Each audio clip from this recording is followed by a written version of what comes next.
Well, good afternoon, guys. Welcome here to another episode at Burns Valley. I am Damien, and if you're new to the channel, welcome in. Today's episode, we're going to be doing a how-to catch more catfish on the river.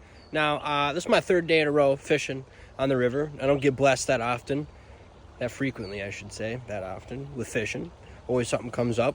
So, I'm blessed to be here on the third day on the river. It is currently raining. We're just about done with the rain. So I decided to come out here. Been fishing for about 20 minutes now.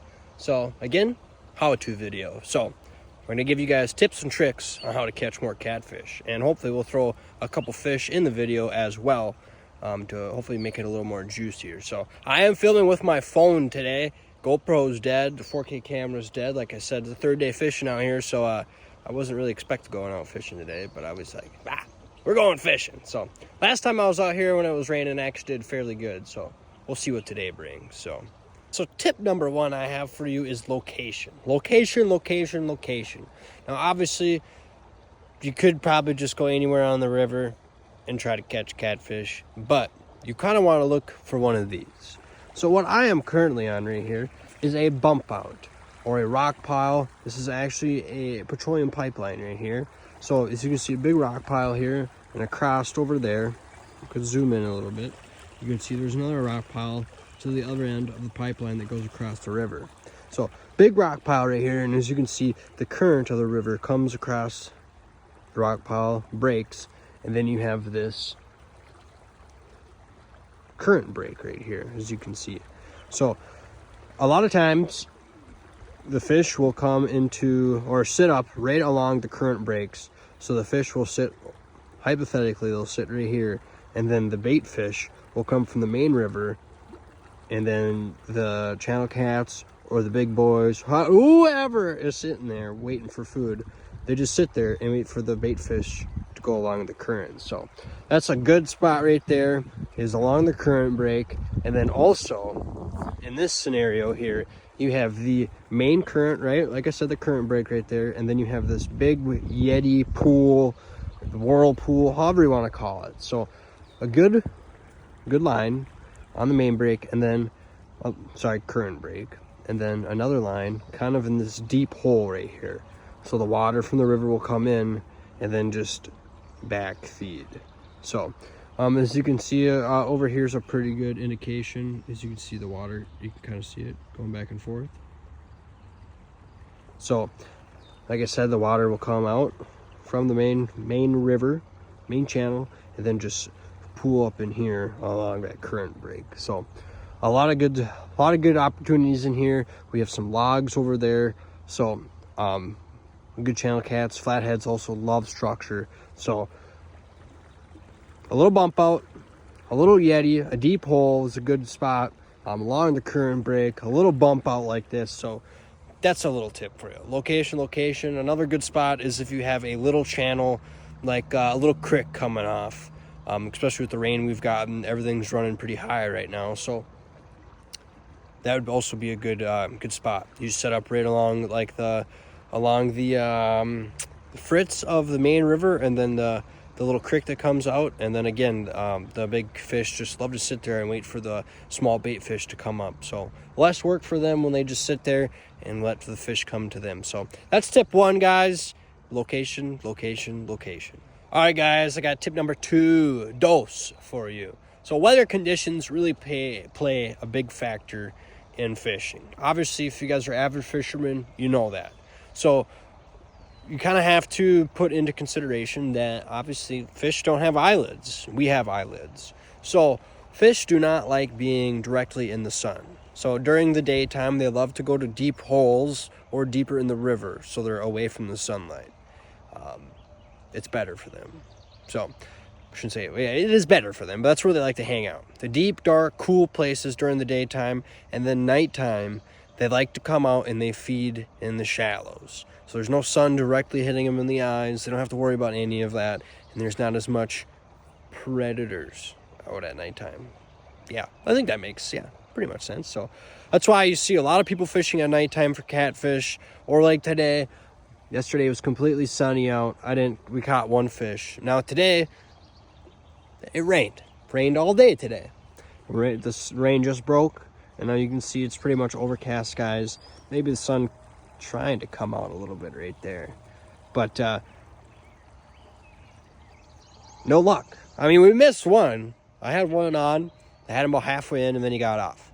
That pretty much pisses me off a little bit. But so I guess, yeah. Yesterday I didn't catch it because it was completely sunny, windy, hot. I wasn't expecting to catch any fish because, like, again, sun plays a major factor in catching fish. Let's just not go for catfish. It goes for all fish, all species. They do not like the sun. So weather plays a major role in catching fish. Just not today, I guess, with the overcast skies. But I guarantee if I'd stay out here till about midnight, I'd catch some fish. But that's pretty much tip number 2. Might help you a little bit catching catfish. But weather, the sun, overcast, go at night. Nighttime is the best time to catch catfish. Guys, and tip number 3, I guess, would be bait. You got to have options when it comes to bait.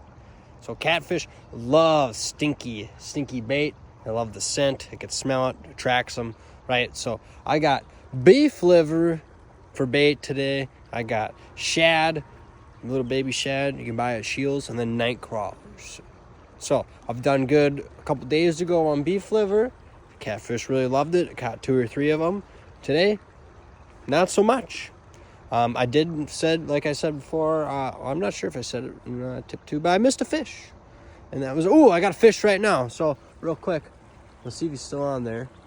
I'll have to maybe cut this vid and then include another one. But I just had a hit on that. Oh, there it is again. I don't know if you could tell, little hits. So the rod tip will just go bam, bam, little smacks.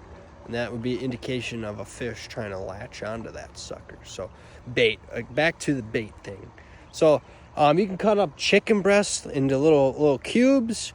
And then I've put garlic in them. You can go to Shields and get the gulp, like the gulp juice, like the gulp scent, and pour that into a Ziploc baggie and let that sit overnight in the fridge.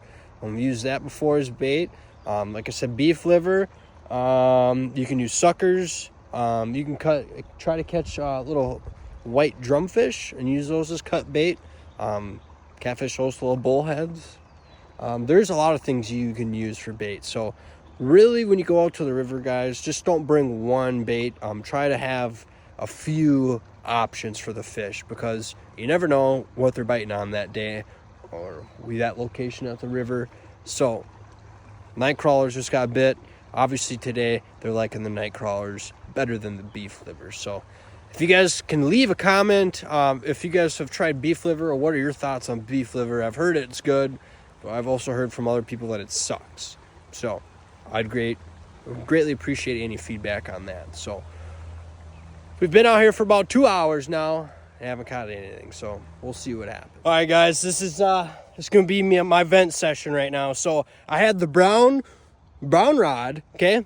I thought I was gonna be ballsy and throw it out in the deep end. So I put about almost what did I put on there? 9 ounces of weight.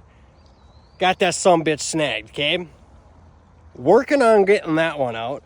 I went over there to the high bank trying to get the brown rod out, okay?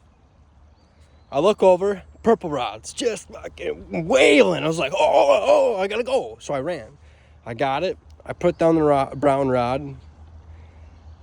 And kind of where I had the purple rod fucking set up, it was right in the way. There was no way of getting out of it. I tried to move over here to try not to get it crossed in the line. And guys, I'm not even joking when I say this. There was a monster fish on that purple one. I've never had head shakes like that before. The whole rod was bent over, and I had a monster on. And obviously got snagged in the brown rod, in the brown rod's line. And I got snagged. So I'm sitting there with the purple rod, snagged. I was like, son of a bitch, I can feel the head shakes, but it's snagged on the brown line. So now I have the purple rod and the brown rod in my hand, both wailing on them. And I can feel the head shakes on both of them. Like, you can tell the purple one's hooked up with the brown line. It's like, what the hell am I going to do, man? It's stuck in rocks. Like, it's a lot of weight. So I was like, I'm going to cut the brown line. Fuck it. Cut the brown line. yeah, so I'm whaling on the purple one, still caught. Finally, it gets free, and my hook's gone. The brown rod's line was caught on the weight, so I had that. So I reeled in, I pulled in by my hand with the white line from the brown rod, and there was nothing on it, guys. So this is fucked. I quit. I'm done for the day. I know you don't say quit when it gets hard. Maybe I'll throw a line out. This is bullshit. It's my event session. So shit happens on the river, guys. Always bring tackle. That kind of leads me to my fourth tip. Bring tackle. Bring a lot of tackle. Bring a lot of setups. I just lost 2 setups. Everything's scattered. I'm pissed. Lines everywhere. But we'll make sure your rod's not in the dirt. But make sure you bring a lot of weights, guys. A lot of swivels. We'll check in the other bag here for tackle. But bring a lot of hook setups. My good buddy Dakota hooked me up with this beautiful care package that I transported in my tackle box. Fits a lot nicer. Saves me space. But bring a lot of tackle, guys. You will lose a lot of shit on the river, especially trying new spots, and you have no idea where you're at. So that pretty much concludes this episode, unless I catch a fish in the next 10 to 15 minutes if I re-rig one of these rods. So I appreciate you guys watching. If you do like this type of footage, videos, episodes, like, comment, subscribe. Even if you don't like it, leave a comment, because I love feedback, good or bad. It helps me grow. So we'll see you guys at the next episode here at Verns Valley.